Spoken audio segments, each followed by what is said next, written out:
नमस्कार दोस्तों, the UPSC study official में आपका एक बार फिर से स्वागत है। मैं हूं चंचल। पिछले कई दिनों से वीडियो नहीं आ पा रहे थे, कुछ स्वास्थ्य की समस्याएं थी। स्वास्थ्य में सुधार बहुत जल्दी से हुआ है, इसलिए आज मैं एक नया वीडियो आपके सामने लेकर आ रहा हूं।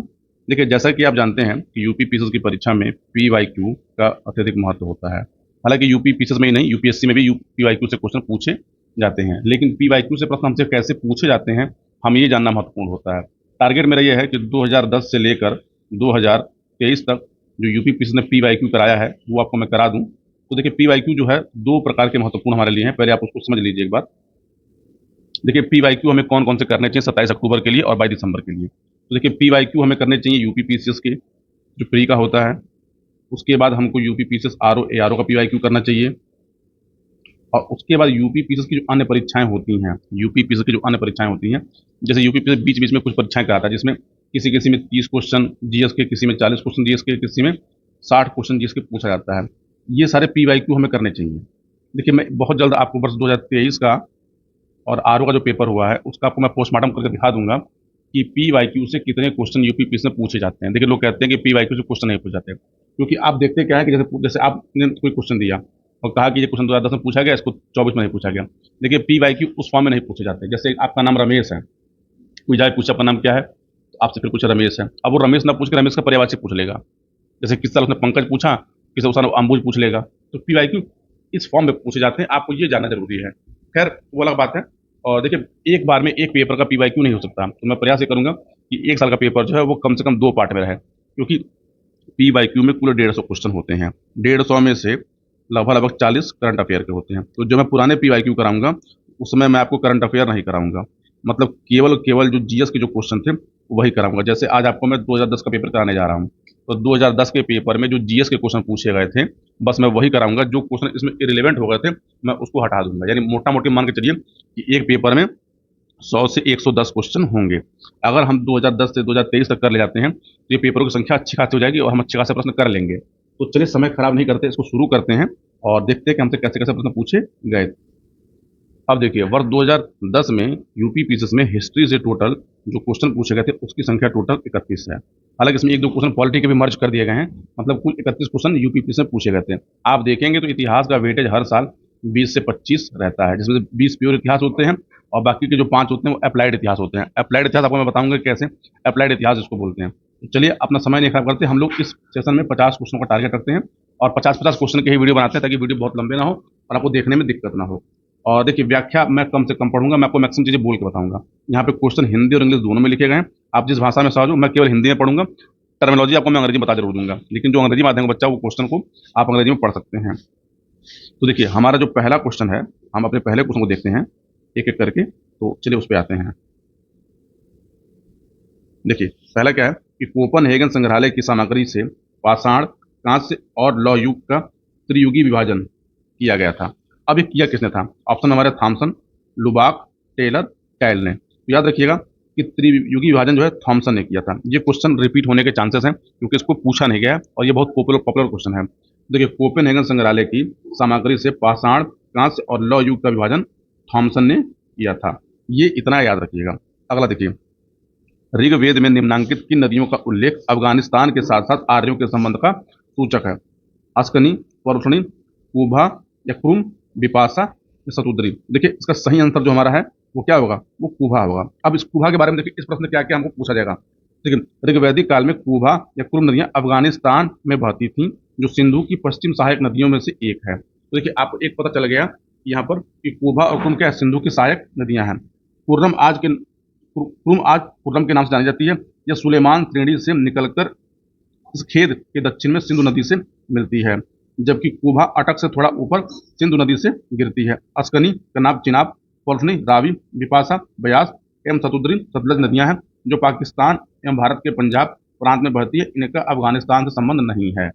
देखिए, अब इस क्वेश्चन से आयोग क्वेश्चन बना सकता है कितने सारे, अब एक एक करके आप उसको देख लीजिए। देखिए, इस फैक्ट से आपको क्या क्या मिलता है कि देखिए, कुरुम जो नदी है इसका आज का नाम क्या है? कुर्रम। ठीक, ये कहाँ से बहती है? सुलेमान श्रेणी से निकलकर बहती है। ठीक, और कहाँ से निकलकर? इस खेद के दक्षिण में सिंधु नदी से मिलती है। कुबा अटक से थोड़ा ऊपर, यानी अब अटक कहाँ पर है? तो ये अफगानिस्तान में है। अस्कनी चिनाब का पुराना नाम है। परसुनी रावी का पुराना नाम है। बिपाशा ब्यास का पुराना नाम है। तो आप देखेंगे तो इन प्रश्नों को भी पूछा गया है मैचिंग करने के लिए कि नदियों के पुराने नाम दिए गए हैं और नदियों के नए नाम दिए गए हैं। आते हैं अपने अगले प्रश्न के ऊपर। देखिए ये टॉपिक इसके में कंटिन्यू होइएगा कि प्राचीन श्रावस्ती नगर का विन्यास किस आकृति का है।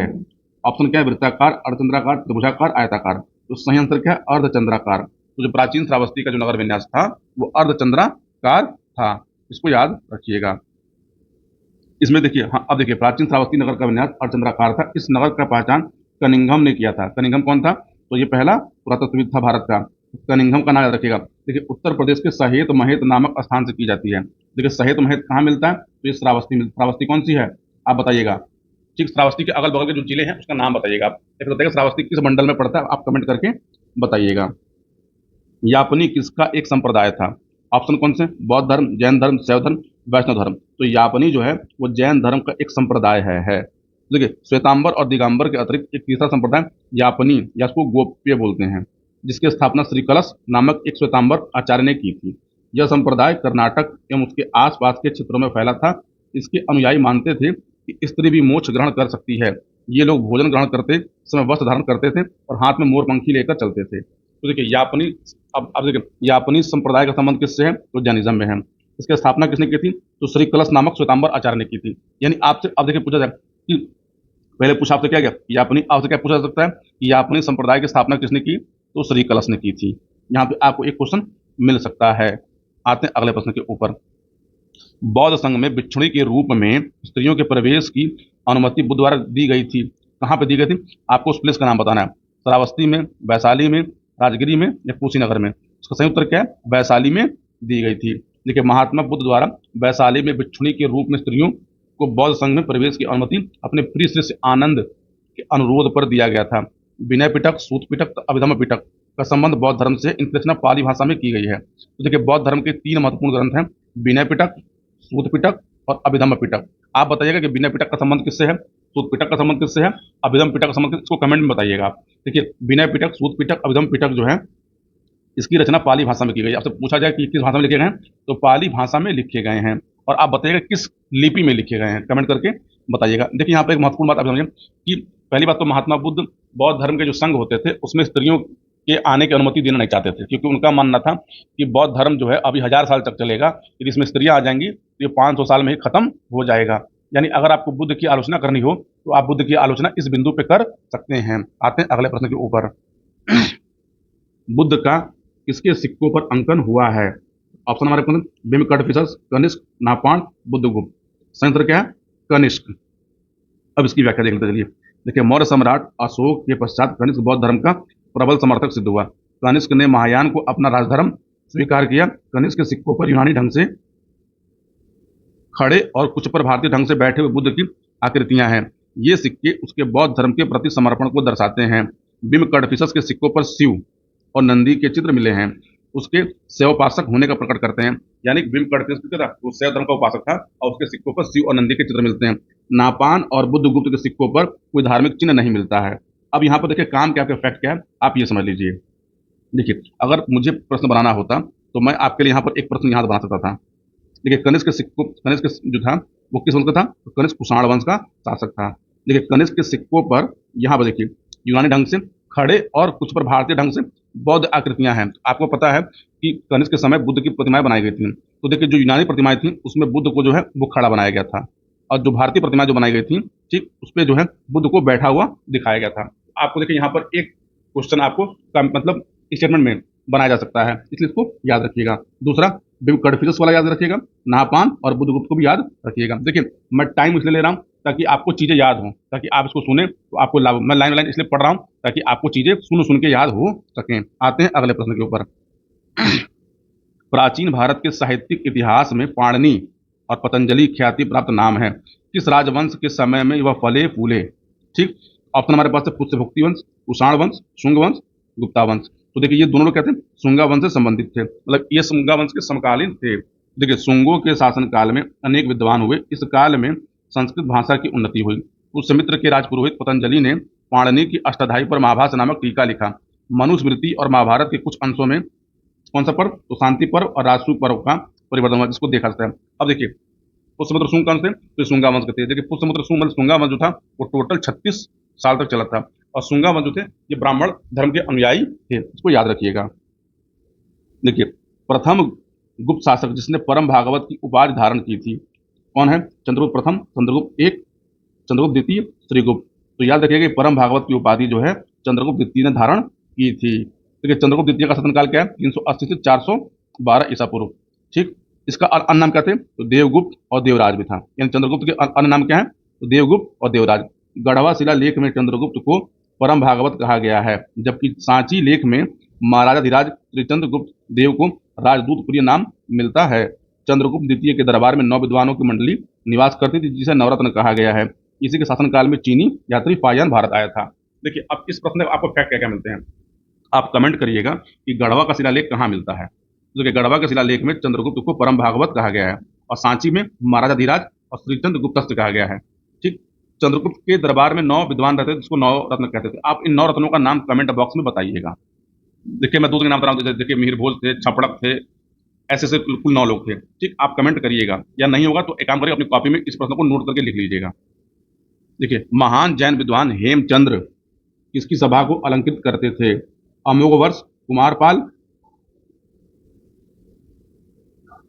जय सिंह सिद्धराज या विद्याधर। तो देखिए, इसका ऑप्शन क्या है हमारा? बी, यानी हेमचंद्र जो थे चालुक्य वंशी नरेश कुमारपाल का राजगुरु था, जिसके प्रभाव स्वरूप वह जैन धर्मानुयायी बन गया था। कुमारपाल ने अपने राज्य में अहिंसा का प्रसार किया था और यज्ञ हिंसा पर प्रतिबंध लगा दिया था, मतलब उसने बलि पर प्रतिबंध लगा दिया। जैन होते हुए कुमारपाल ने अपने राजगुरु हेमचंद्र के साथ सोमनाथ मंदिर में शिव की अर्चना भी की थी। तो ये फैक्ट आपके काम का है। आते अगले प्रश्न पे।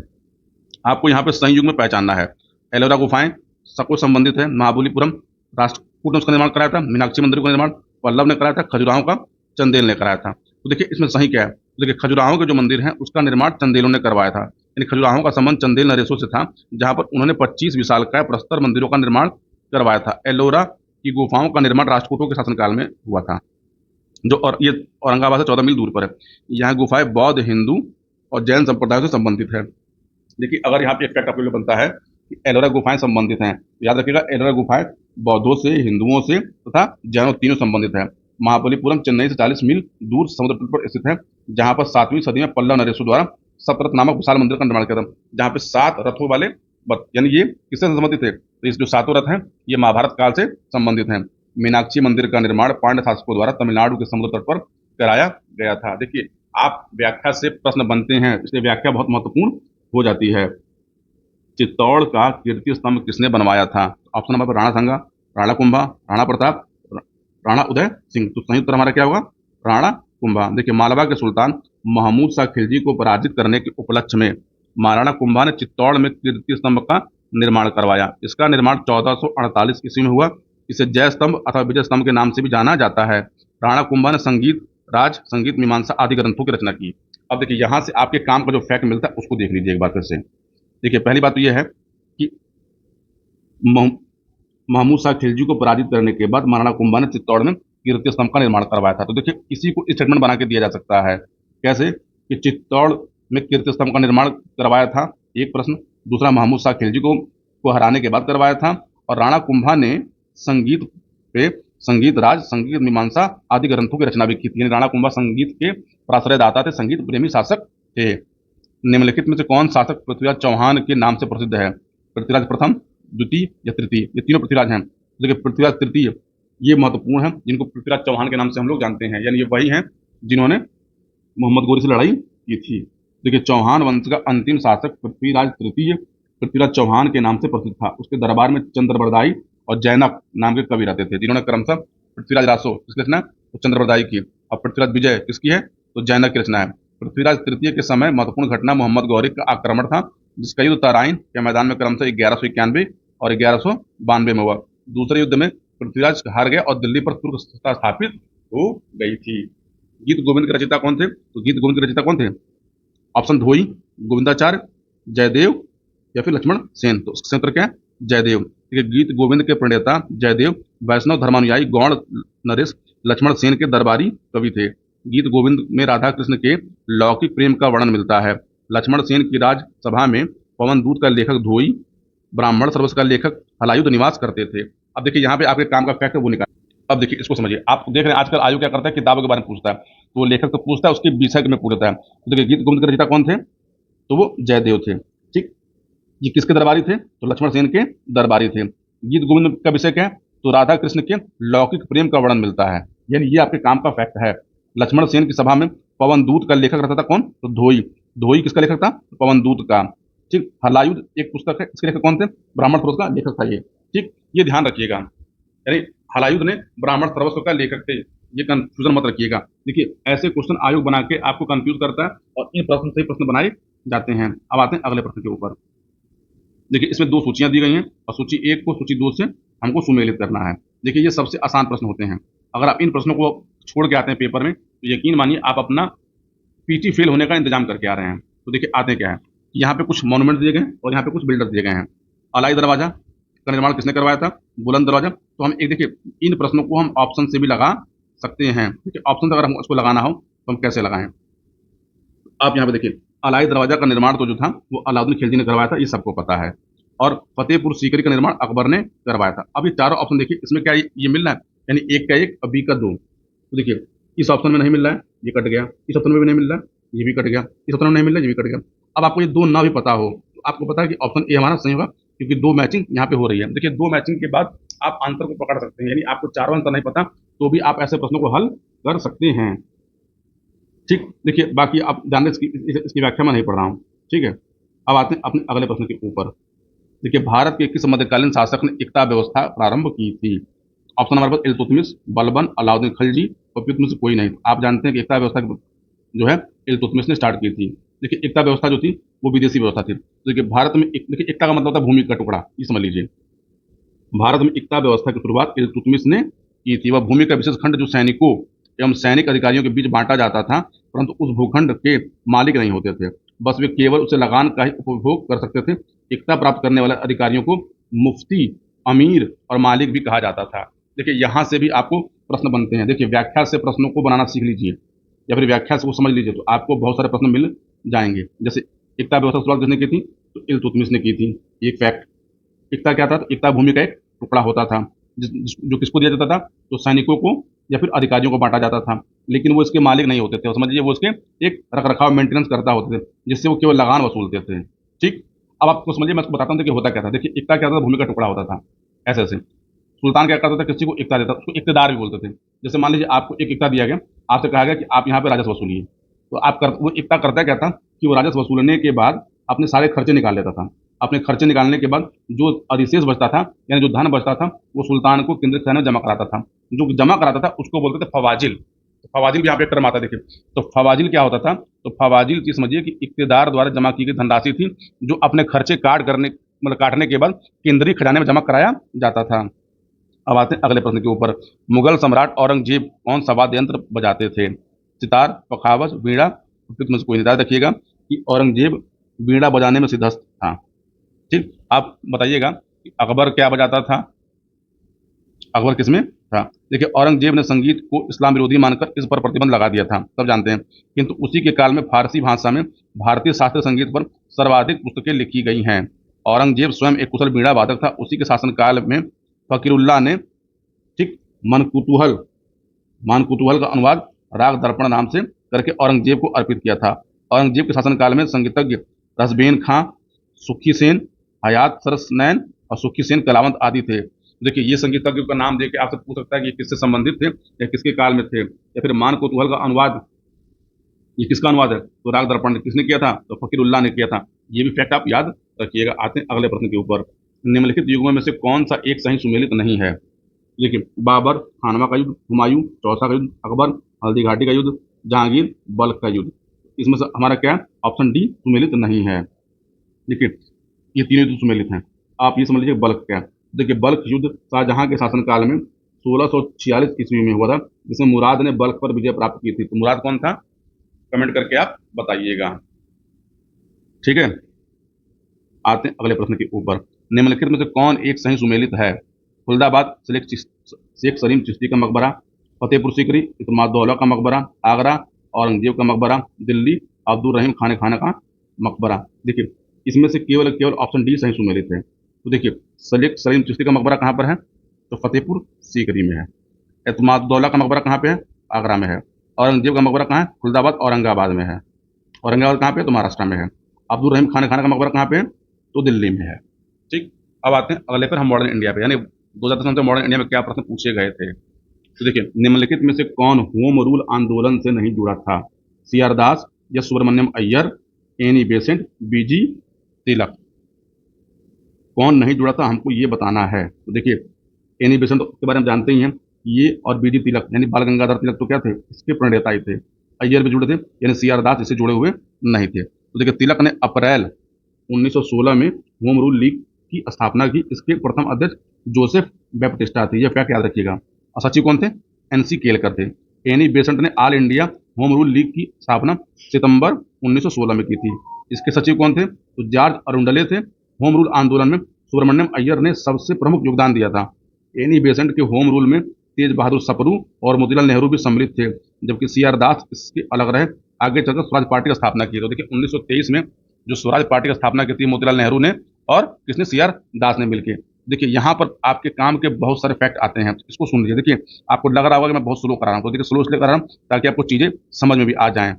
आप ये समझिए कि देखिए, होम रूल की स्थापना सबसे पहले अप्रैल 1916 में किसने की थी? तो तिलक ने की थी। तिलक ने एनी बेसेंट से पहले कर दी थी। एनी बेसेंट ने कब की थी? तो सितंबर 1916 में की थी। आयोग आपको उसको दे देगा क्रम में लगाने के लिए। ठीक, जो तिलक वाली होम रूल थी, तो उसके जो अध्यक्ष थे कौन थे? जोसेफ बैप्टिस्टा थे। सचिव कौन थे? केलकर थे। और एनी बेसेंट वाली जो होम रूल थी, उसके सचिव कौन थे? तो जॉर्ज अरुंडले थे। ये ध्यान रखिएगा। आते हैं अगले प्रश्न के ऊपर। मंगल पांडे कहाँ के विप्लव से जुड़े थे? बैरकपुर, मेरठ, दिल्ली, उपयुक्त में से कोई नहीं। तो सही आंसर हमारा क्या है? बैरकपुर। देखिए, चर्बयुक्त कारतूसों के प्रयोग के विरुद्ध पहली घटना 29 मार्च 1857 को बैरकपुर की छावनी में घटी, जहां मंगल पांडे नामक एक सिपाही ने चर्बी लगे कारतूस के प्रयोग से इनकार करते हुए अपने अधिकारी लेफ्टिनेंट बाग और लेफ्टिनेंट जनरल ह्यूसन की हत्या कर दी थी, जिसके परिणाम स्वरूप 8 अप्रैल 1857 को सैनिक अदालत के निर्णय के बाद मंगल पांडे को फांसी दी गई थी। देखिए, मंगल पांडे से संबंध और भी चलते हैं कि मंगल पांडे कौन सी रेजिमेंट के सिपाही थे? तो वो 34वीं नेटिव रेजिमेंट के सिपाही थे। 34वीं नेटिव रेजिमेंट के सिपाही थे। उन्हें हत्या किसकी की थी? तो लेफ्टिनेंट बाग की और लेफ्टिनेंट जनरल ह्यूसन की उन्हें हत्या की थी। ये दो फैक्ट याद रखिएगा। और बैरकपुर छावनी कहाँ पे थी? तो बैरकपुर छावनी कहाँ थी, ये आप कमेंट करके मुझे बताइएगा कि बैरकपुर छावनी उस समय जो थी ये कहाँ पे थी। आते हैं अपने अगले प्रश्न के ऊपर। निम्नलिखित में किसने असहयोग आंदोलन को समर्थन दिया परंतु उसके परिणाम नहीं देख सके? बाल गंगाधर तिलक, लाला लाजपत राय, मोतीलाल नेहरू, चित्तरंजन दास। देखिए, सही उत्तर है बाल गंगाधर तिलक। तो देखिए, असहयोग आंदोलन को समर्थन दिया, लेकिन उसके पहले ही बाल गंगाधर तिलक की मृत्यु हो गई थी। देखिए, 1920 में कांग्रेस ने अन्यायी सरकार से असहयोग करने का प्रस्ताव पारित किया। तिलक भी भारत सरकार अधिनियम 1919 से संतुष्ट नहीं थे।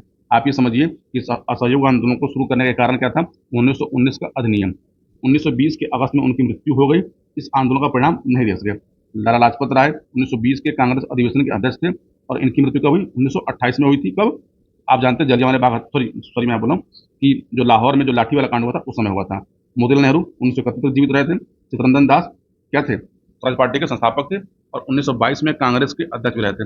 1925 में इनका देहावसान हुआ। इनको देशबंधु भी कहा जाता है, यानी इनका एक उपनाम था देशबंधु। आते हैं अगले प्रश्न के ऊपर। निम्नलिखित में से किस एक आंदोलन के साथ अरुणा आसिफ अली जुड़ी थी? खिलाफत आंदोलन, असहयोग आंदोलन, सविनय अवज्ञा आंदोलन, भारत छोड़ो आंदोलन। तो देखिए, अरुणा आसफ अली जो थी वो भारत छोड़ो आंदोलन से जुड़ी हुई थी, यानी ऑप्शन नंबर हमारा डी सही है।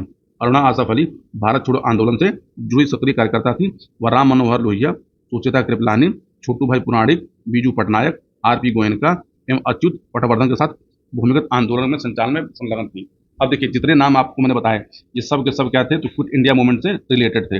आयोग आपसे इस प्रश्न को भी क्या कर सकता है कि बनाएगा, आप पूछेगा कूट देखे इनमें से कौन कौन क्विट इंडिया मूवमेंट से संबंधित था या नहीं था। इसलिए व्याख्या को बहुत ध्यान से सुनिए और पढ़िएगा। भारतीय स्वतंत्रता आंदोलन का सरकारी इतिहासकार कौन था? देखिए, आप जानते हैं इतिहास जब लिखा जाता है तो इतिहास लिखने के दो टाइप के लोग होते हैं।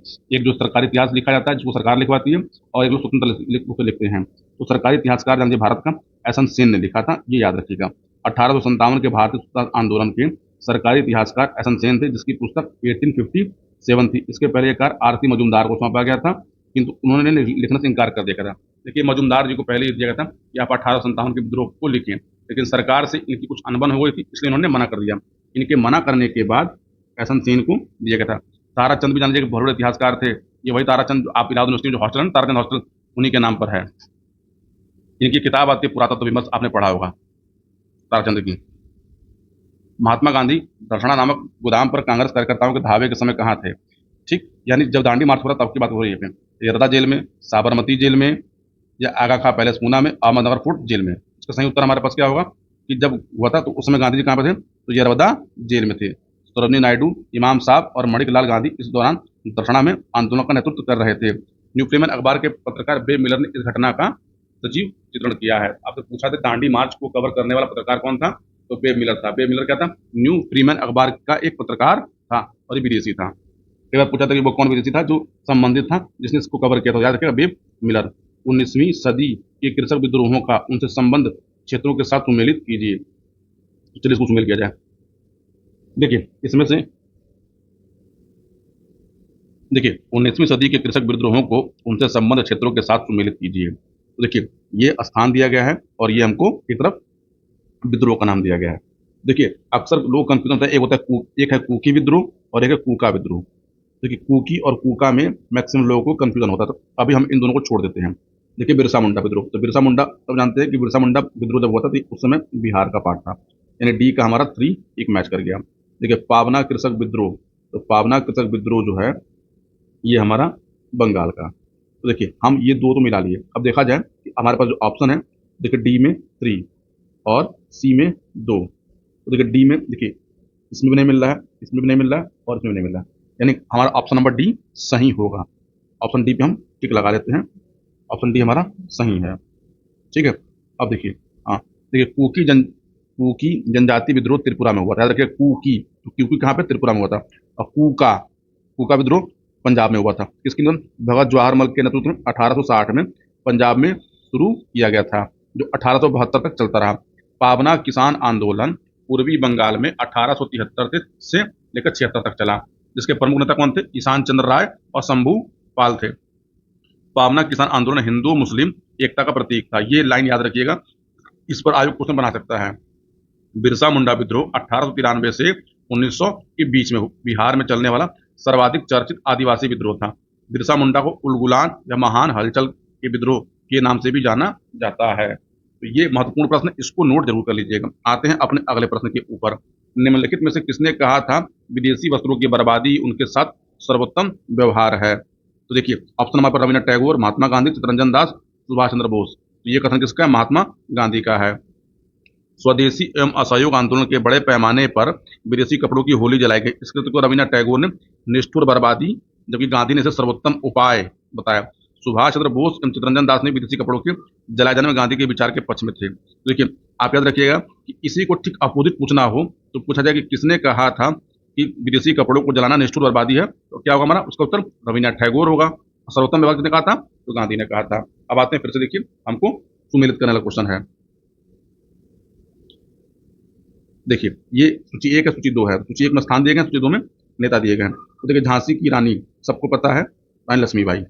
ठीक, लखनऊ में कौन कर रहा था? तो लखनऊ में सबको पता है कि बेगम हजरत महल कर रही थी। कानपुर में हमारे पास कौन था? अब इसको देख लीजिए। फैजाबाद में कौन थे? तो यहाँ पर हमारे पास फैजाबाद में ऑप्शन देखिए यहाँ पे लगाए थे, अगर ध्यान से देखें इसका ऑप्शन नंबर हमारा यहाँ पर कौन सिंह। तो देखिए ए का हमारा 4, तो ये मिल रहा है हमको और ये मिल रहा है, यानी ये 2 हमारे आंसर नहीं होंगे, काट देते हैं। लखनऊ हमारा देखिए बी का 3 मिल रहा है, यानी यहाँ पर नहीं मिल रहा है। ऑप्शन नंबर हमारा ए यहाँ पर सही हो जाएगा। देखिए झांसी रानी लक्ष्मीबाई, लखनऊ बेगम हजरत महल, कानपुर नाना साहब और अजीमुल्ला खां। ये याद रखिएगा, आपको ये नाम याद है पर ये याद नाम याद। अजीमुल्ला खां कहाँ पे थे? तो कानपुर में थे। फैजाबाद में मौलवी अहमद शाह। देखिए निम्नलिखित में से किस आंदोलन में महात्मा गांधी ने पहली बार भूख हड़ताल का प्रयोग हथियार के रूप में किया था? असहयोग आंदोलन, रॉलेट सत्याग्रह, अहमदाबाद की हड़ताल, बारदोली सत्याग्रह। तो सबसे पहले महात्मा गांधी ने अहमदाबाद की हड़ताल में भूख हड़ताल को एक हथियार माना। 1918 में गांधी जी ने अहमदाबाद टेक्सटाइल लेबर एसोसिएशन की स्थापना की थी तथा मजदूरों को कम मजदूरी देने के प्रश्न पर गांधी जी द्वारा संचालित 21 दिन तक हड़ताल चली, किंतु मिल मालिक मध्यस्थता के तैयार नहीं हुए। अंततः गांधी जी ने उपवास शुरू किया, जिसके 3 दिन बाद समझौता हो सका। यह पहला आंदोलन था जिसमें गांधी जी ने अनशन का प्रयोग किया था। देखिए अब यहाँ पर आपके काम का fact, Ahmedabad textile labour association की स्थापना किसने की? तो गांधी जी ने की। कब की? 1918 में की। उनकी हड़ताल कब तक चली? 21 दिन तक चली। ठीक, उपवास उन्होंने सबसे पहली बार भूख हड़ताल यहीं पे किया था, ये याद रखिएगा। आते हैं अगले प्रश्न के ऊपर। निम्नलिखित संगठनों में से किसने शुद्धि आंदोलन का समर्थन किया? आर्य समाज, ब्रह्म समाज, देव समाज, प्रार्थना समाज। देखिए शुद्धि आंदोलन, इसको घर वापसी आंदोलन भी बोला जाता है, इसकी वकालत आर्य समाजी करते थे। देखिए स्वामी दयानंद सरस्वती द्वारा अन्य धर्मों में परिवर्तित हो चुके हिंदुओं को पुनः हिंदू धर्म में लाने के लिए शुद्धि आंदोलन चलाया गया। आर्य समाज की स्थापना 1875 में स्वामी दयानंद सरस्वती द्वारा की गई। इनके द्वारा एक किताब लिखी गई जिसका नाम सत्यार्थ प्रकाश, जिसमें उन्होंने मूर्ति पूजा, तंत्र मंत्र और कर्मकांडों की आलोचना की है। अब आते हैं अगले प्रश्न के ऊपर। देखिए यहाँ पे सूची 1 को सूची 2 से हमको सुमेलित करना है। तो देखिए यहाँ पर एक तरफ लेखक है, एक तरफ उनकी कृतियां हैं। देखिए बंकिम चंद्र चटर्जी, तो हम जानते हैं कि इन्होंने आनंद मठ लिखी थी। माइकल मधुसूदन दास, ये आपको याद है, वो छोड़ दीजिए। रविन्द्रनाथ टैगोर की महत्वपूर्ण रचना गोरा है। नायडू की सबसे महत्वपूर्ण रचना कौन सी हमारे पास है? इसको देखिए। अब देखिए हमारे पास 2 ऑप्शन बचे, captive lady, the broken wing. तो हमारा इसमें से कौन सा हो जाएगा? सरोजिनी नायडू ने उनकी जो महत्वपूर्ण रचना है वो हमारा एक तो हमारा हो गया, यानी ऑप्शन नंबर हमारे यहाँ पे ए सही हो जाएगा। ठीक, देखिए चटर्जी की आनंद मठ, माइकल मधुसूदन दास की कैप्टिव लेडी, टैगोर की गोरा, नायडू की द ब्रोकन विंग। अब आते हैं एक और क्वेश्चन पे। स्थानीय शासन व्यवस्था को किस वायसराय के समय में प्रोत्साहन मिला? Lord Mayo, Lord Ripon, Lord Dufferin, Lord Curzon. इसका सही आंसर क्या है हमारे पास? Lord Ripon. रिपन के शासनकाल का सबसे महत्वपूर्ण कार्य स्थानीय शासन प्रशासन पर सरकारी प्रस्ताव था। इनका मुख्य उद्देश्य देश के प्रशासन को उत्तम बनाना ही नहीं अपितु राजनीतिक और लोकप्रिय शिक्षा का साधन बनाना था। इसी उद्देश्य से 1884 में मद्रास स्थानीय बोर्ड को अधिनियमित कर विद्या, जल संवरण, चिकित्सा सहायता का कार्य सौंपा गया। फ्लोरेंस नाइटिंगेल ने रिपन को भारत के उद्धारक की संज्ञा दी है। ये कौन थे? फ्लोरेंस नाइटिंगेल तो सरोजिनी नायडू का उपनाम था। उसके शासनकाल में भारत को स्वर्ण युग का आरंभ कहा जाता है। आते अगले प्रश्न के ऊपर। भारतीय राष्ट्रीय आंदोलन से संबंधित निम्नलिखित घटनाओं को पढ़ें और नीचे दिए गए कूट से घटनाओं के कालक्रम को पता करें। देखिए ये आयोग का इस समय फेवरेट क्वेश्चन है। Cripps mission, cabinet mission plan, Bharat छोड़ो आंदोलन, बेबेल ऑफर। तो देखिए सबसे पहले तो आप इसमें ये समझ लीजिए कि क्रिप्स मिशन की घोषणा कब की गई थी? 11 मार्च 1942 को की गई थी। भारत छोड़ो आंदोलन की कब की थी? 9 अगस्त 1942 को की गई थी।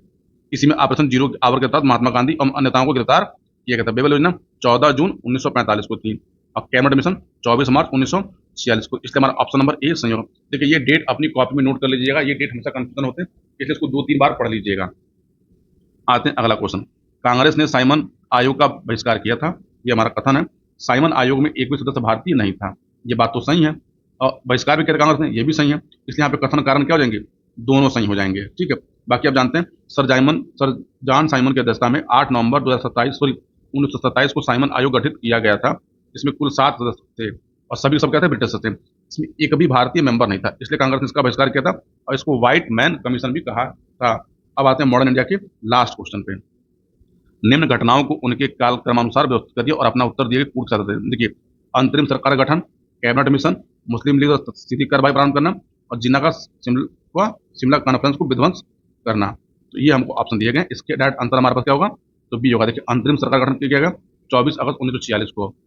कैबिनेट मिशन कब भारत आया? तो 24 मार्च 1946 को। मुस्लिम लीग द्वारा सीधी कार्रवाई आरंभ किया गया 16 अगस्त 1946 को और जिन्ना द्वारा शिमला कॉन्फ्रेंस को किया गया तो 14 जुलाई 1945 को। देखिए इसी के साथ इसको रोकते हैं क्योंकि वीडियो काफी लंबा हो जाएगा, तो लोग देखेंगे नहीं। हम लोगों ने हिस्ट्री कंप्लीट किया है, आगे हम लोग ज्योग्राफी और ऐसे ही करते चले जाएंगे। ये वीडियो देखने के लिए आप सभी को बहुत धन्यवाद। इस सीरीज को पूरा देखिएगा, ये आपको यूपीपीएससी प्री पेपर में और आरओ के पेपर में बहुत लाभदायक होगा।